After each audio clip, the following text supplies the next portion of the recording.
Y en 1890, un 26... Qué cosa fuerte los 26 de julio. La Unión Civil llevaba a cabo la Revolución del Parque, la antesala de la creación de la Unión Cívica Radical, que fue una violenta insurrección militar. Miren los Boina Blanca como estaban ahí tirando con los Remington. Cívico-militar liderada por Alén, Aristóbulo del Valle, Bernardo de Irigoyen, Francisco Barreto Avenia y, aunque usted no lo crea, Bartolomé Mitre, que en realidad era un topo oculto en esa revolución, por lo que hizo después. La revolución fue derrotada, pero provocó la caída y la renuncia del presidente Juárez Celman, pariente de Roca, cuñado para ser más preciso, que destilaba corrupción por todos lados. Argentina había entrado en cesación de pagos, a pesar de que eso se ocultaba, claro, porque las clases pudientes, la derecha, como usted crea, o el establishment argentino, nunca entra en cesación de pagos, pero esa fue la primera cesación de pagos, ¿eh? No podíamos pagar la deuda. Es más, creo que fue Aristóbulo del Valle el que denunció en la Cámara de Diputados, algo que la derecha le atribuyó de falta de patriotismo, denunció que se estaba emitiendo dinero espurio, sin permiso. Recordemos que en aquella época el tema del patrón oro era una cosa muy rígida. ¿Por qué dejó de serlo? No lo sé.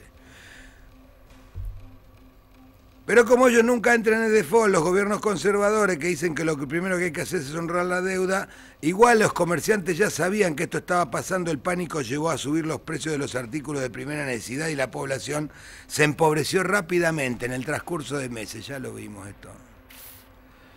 El 2 de febrero hubo elecciones locales, nadie fue a votar. Aparte eran elecciones amañadas, ¿no? Se denunció en la Cámara de Diputados que el gobierno había emitido moneda ilegal.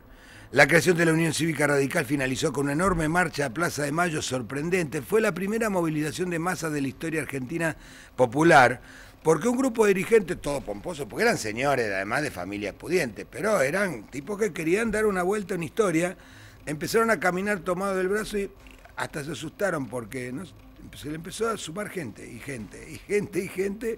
en algún momento se asustó y dijeron, ¿qué hacemos con tanta gente? Pero además, esta gente, que se empezó a distinguir por la boina blanca en la cabeza, fueron apoyados por gran parte del ejército y de la marina. ¿Por qué se llamó Revolución del Parque? Porque los insurrectos, como se decía en aquella época, habían pactado concentrarse en el parque de artillería. Y el general Campos, que estaba a cargo de la unidad, cambió el plan establecido, no tomó la Casa Rosada como se había previsto, dio la orden de permanecer en el interior del parque con excusas varias, dejó pasar las horas, y ¿qué era? Que había pactado Mitre, que se suponía que era de lo bueno, había pactado con Roca para que caiga Juárez Celman, pero poner a uno de los de ellos, Pellegrini. Que igual después no lo pudieron dominar tanto, ¿no?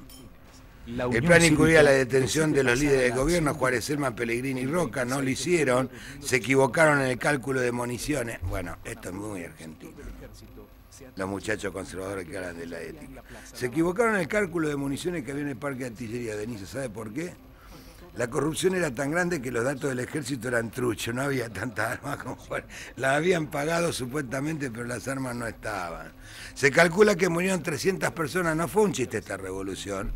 En el cementerio de la Recoleta hay un panteón en memoria de los caídos, allí están enterrados también los restos de Alén, de Irigoyen y de don Arturo Illia. La revolución fracasó, pero el gobierno cayó y apareció una sociedad urbana más moderna, fundada en el trabajo asalariado y una clase media proveedora de servicios que exigía resolver los conflictos mediante procesos institucionales.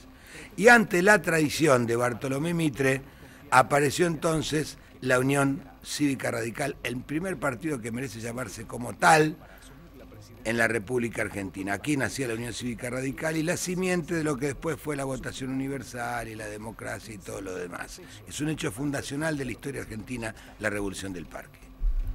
Reunido este capital, el nuevo presidente inaugura su gestión aplicando medidas de austeridad.